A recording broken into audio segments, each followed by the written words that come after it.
confident that I can stand here and he'll do exactly what he needs to do, right? And that's be a dog, having fun, doing what he's supposed to do. You know, he's got his training done for the day. I'm off of work. So what we do is we go out and we have adventures and we do fun and interesting things. It's going to be hard to do that when your dog's not a confident dog or when you're not confident in your dog yourself, right? So you take them out to the wilderness, you're scared that they're just going to take off and go. But there's a way to solve that, especially with practice since they were a pup. When Grim was a pup, I threw him in some water similar to this, not as high and not as rapid, you know, his muscles couldn't be able to control that. But having a clear understanding of that dog is going to have to face adversity for it to become a strong and confident dog, right? So your dog has to overcome those things that you fear yourself, that you're unconfident, that your dog's not going to succeed in. Now, we do small challenges and put them through the situations first, you know, so we can see how they'll do. And then we build them up so they can be the dog that we want them to be. Grim. Come on, come on.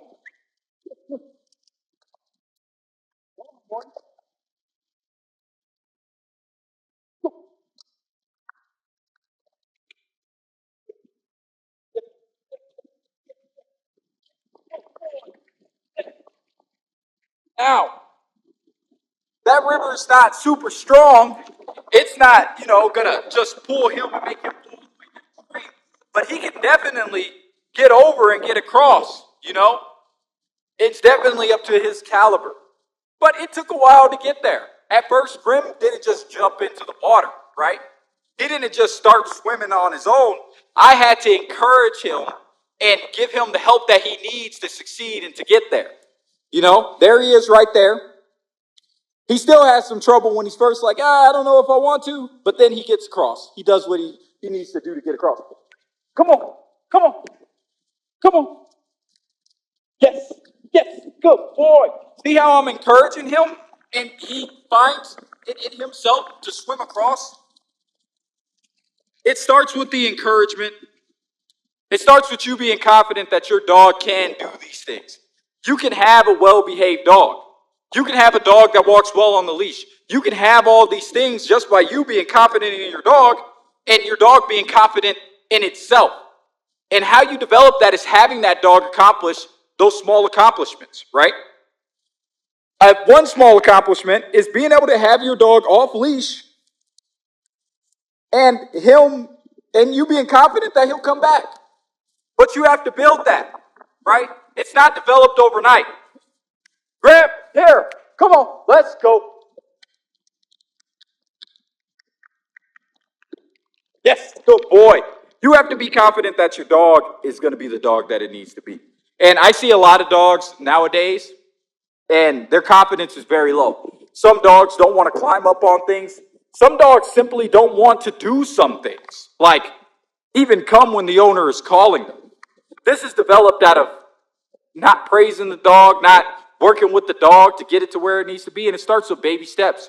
That's why when you have a puppy and you expose them to things and you socialize them to things that they need to be socialized to, like people, animals, and situations, you start to build a confident dog and they're not afraid.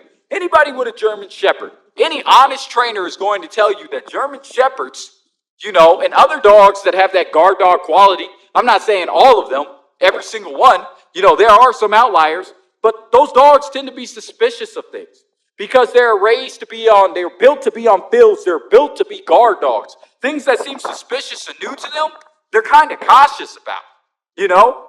Like, they're not just going to go run up to a flag if they've never seen one blowing in the wind before. They might take a step back and say, whoa, what is this thing? Is this something that I should be scared of? Or is this something that's going to harm my family? And they might just bark at that thing. Heck, they might even just bite at that thing, you know? I remember one day I came into the house. I had an afro, right? It was huge, got it cut. And when I came back into the house, I had a new outfit on and everything. And Grim was like, that is not the guy that left out of this house. So he ran up on me and started sniffing me like, hey, what are you doing? And I had to say, hey, boy, it's me. And then he backed off but he was still cautious about me. And then I went in the room, I went to sleep. I got up the next day, it was like having that same grin back, right? It was that same dog, you know. But for a moment there, he wasn't like, man, I'm just gonna let this guy come in. Nah, he was like, this is suspicious. This is kind of strange. I don't know about this situation quite, So we have to build that confidence in our dogs because, some of them are bred to be like Grim, cautious of the things that are around him and not wanting to be, our family to be hurt or him to be hurt. It's just in him. He's gone a little bit far. I'm calling him back. See if you could see him over there running around. Grim, come on, let's go. Yes, good boy, come on. And half of that confidence is built with that praise. You got to be confident. You can't be brave. You can't be scared. You got to be brave. You got to be brave to have your dog get out there and try new things. You got to be trying new things with your dog. This is how you build a confident dog since puppyhood all the way up until adulthood. The training never stops when it comes to that.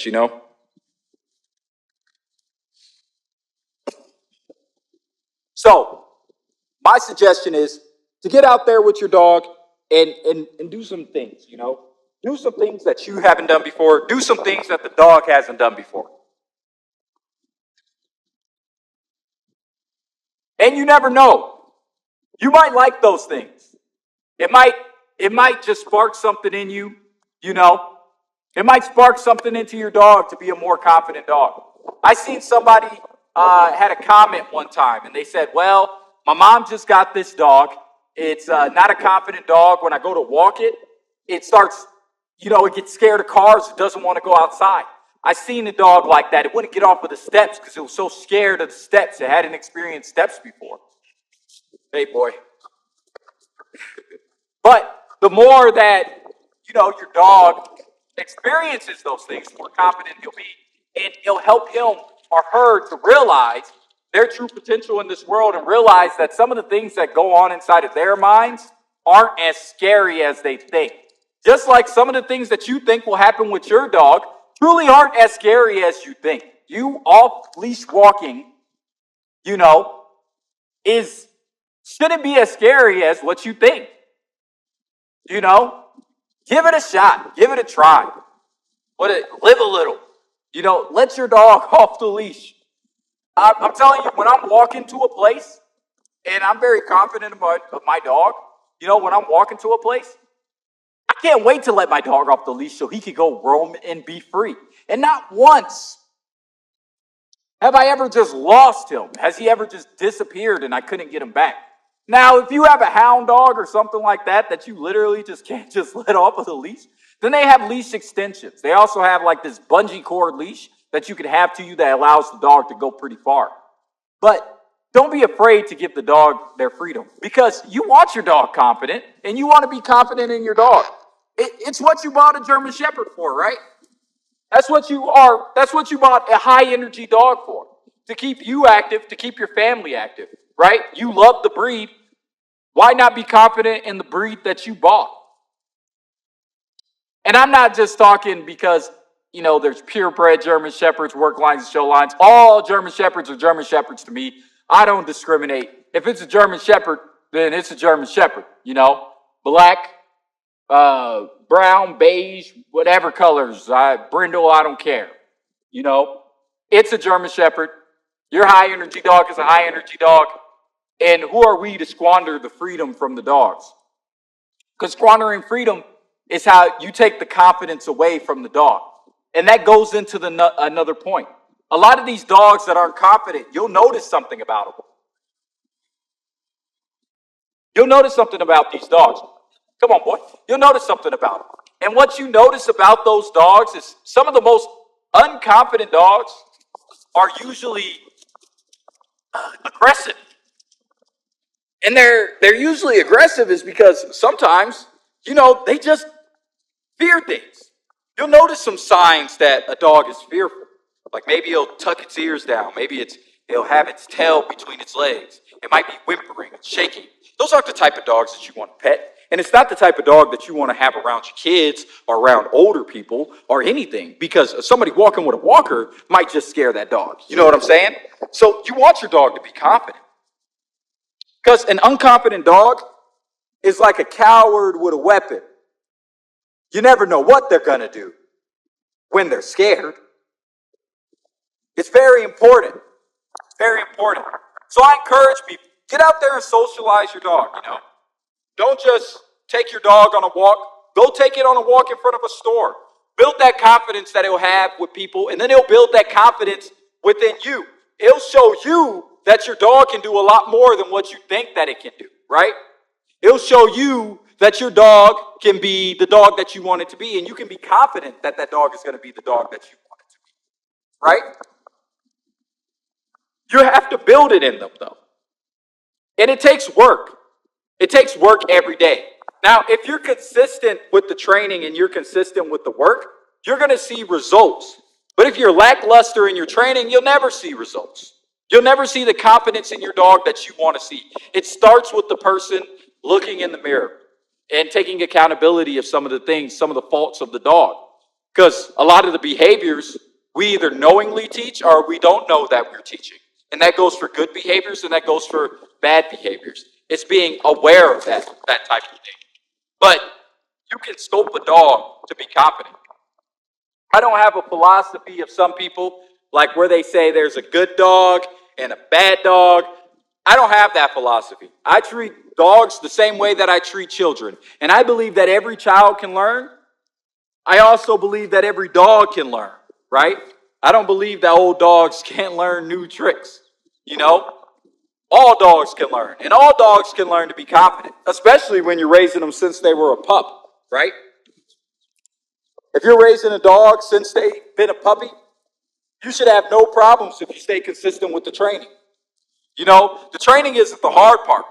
The hard part is you being consistent with it every day, and every time that you have to. But you know what? When you train a dog and you're consistent with the dog, and you do the things that you need to do as a owner and as a handler, as a trainer, you start to see a lot of behaviors go away.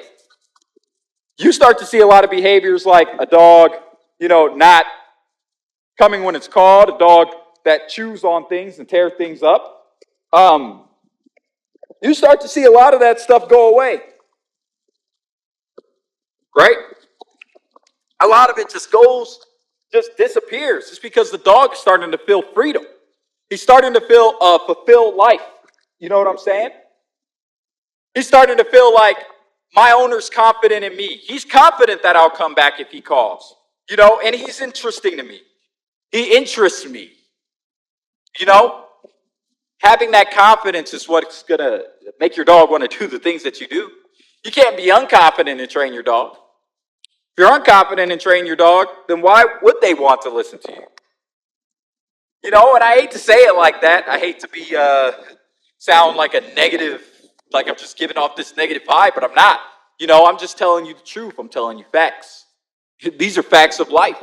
You're guiding a bunch of people. If you're in charge of a bunch of people, who's going to be willing to listen to you as a leader if you're not confident?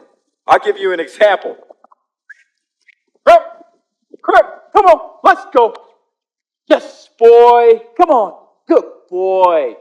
That's a good boy. Yeah. Doctor burst in. He was like, he hit his nose, and he was like, so here's my example to you. We're getting ready for war. We got our guns loaded up, right? Ready with arms, attaching our bayonets. We're all in the mood, ready to die that day, even if we don't be able to accomplish the mission. We got our heads right, but we're thinking we're going to win this battle. And then the general comes in, and he's crying. How do you feel now? We might as well quit. This is a lost cause. The general's crying. You can't be unconfident with your dog, You can't be unconfident with anything in life. You got to know that your dog's going to come when called. You got to know that your dog is going to be successful crossing any obstacle that you throw to them. Don't set your dog up for failure, though. Don't give it a huge task that there's no way that it's going to accomplish. It starts with baby steps, and it starts with your discernment of knowing what your dog is going to be able to do and what it can't do. What's unrealistic and what's realistic. And a lot of the things that we think is unrealistic, like being able to have a dog that comes when it's called, or having a dog that's confident and that walks right on the leash and that does what you want it to do in your specific household, is very much able to be accomplished with just having confidence. And having confidence in your dog, and your dog having confidence in itself. You know, don't be the general that cries while we're all waiting to go to war. Don't be that guy. Don't be that gal. Be the person that's confident in your squad and your team and the things that you do, because that's what's going to be the defining factor of success. And just like it takes with small steps for your dog to get there, it takes small steps for you to get there too. Not everybody is a super confident person. Some people are introverts. I'm more of an extroverted person myself. But, some people just don't have it in them to be as confident. But you kind of got to develop that. Just like every child can learn and every dog can learn, every person can learn to be something that they need to be when they need to be it. Because, quite frankly,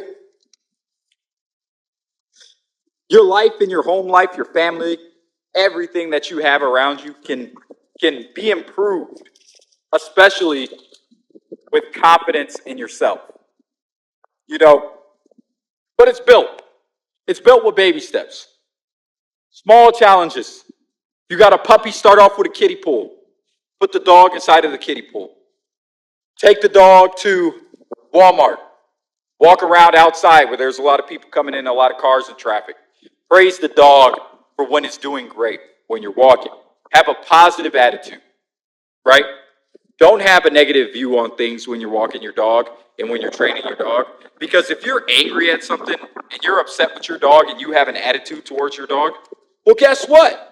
The dog's likely not going to want to listen to you. You're no longer the controller of fun. You're the controller of anger, and nobody wants to be around an angry person. You ever work with somebody that you just can't stand? I mean, that person that you can't find one nice thing to say about them, even if you think about it really hard. Next time you're out and you're at work, try to find something nice to say. You don't even have to say it to them. Just in your mind about that person that you just can't stand right now. It's a very difficult thing to do. But that change of mindset, I guarantee if you change your mindset towards thinking like that, you're gonna be off in a better position. And it's the same with your dog. Change your mindset when you're training your dog. I know it can get frustrating. I know you could be upset. It's not an unheard of thing, especially dealing with an animal that it's difficult for you to communicate with because you don't have that bond that you should be building with them. I know it can be frustrating, but it's not going to help complaining and arguing with the animal. It's not going to help. You have to change your mind state. And I bet you when you change your mind state and you send those good vibrations through that leash, it's going to change the mind state of your dog. See? But it comes with consistency. You could go and take your dog to one of these trainers, at PetSmart or any other place that you want to go, any of your local, dog facilities. You could take your dog there, and I'm not saying there's anything wrong with taking your dog there, but after you get done with that training, you have to bring it home and be consistent with it. Because what happens is you just keep going back to the people to figure out what's going on with the dog. Well, half the time it's because you're not being consistent. And it does take every day of persistence, every day of being persistent with obedience, training, and exercise. But once you start doing those things, you start to see the great results right? If you've made it this far, go ahead and subscribe to the channel. If you appreciate what I'm saying, and if you've made it this far in this video and you're one of my OGs that watches our work, or even if you're a newcomer, go ahead and drop an emoji inside of the comments, preferably something dealing with the German Shepherd, so we can know that you've watched this whole video and you're down for the cause to get, people out there active with their dogs and active with their high energy dogs. This has been from the Prairie Shepherd. I appreciate the opportunity to be able to speak to thousands of people and the subscribers that come to our channels. I appreciate that because it's very important for us to get on the same track with the mind state of owning our dogs. There's a lot of convoluted and just mixed up information on the internet. On this channel, you'll never get that. It's straightforward information. It's common sense training, and we're always active and stay inspired. This is me and Grim. Peace out.